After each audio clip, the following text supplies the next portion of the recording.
17 বছর যে সমস্ত মামলা, যে সমস্ত হামলা, সরকারের দূষর যারা, তাদের মাধ্যমে যে সমস্ত হামলার শিকার হয়েছি, তখন আমি আমার নেতৃবৃন্দ নিয়েই হয়েছি, অন্য কেউ সেই সময় মাঠে ছিল না। বুঝে পাওয়া যায় না।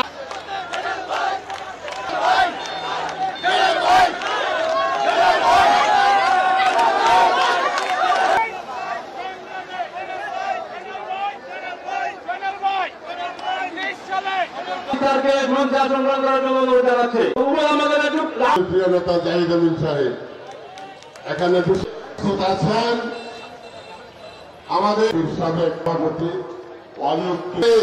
আজকে নেতারা অত্যন্ত গুরুত্বে নিয়ে আসছেন। যে কোনো বাহনে আপনারা আসেন, সুন্দর করে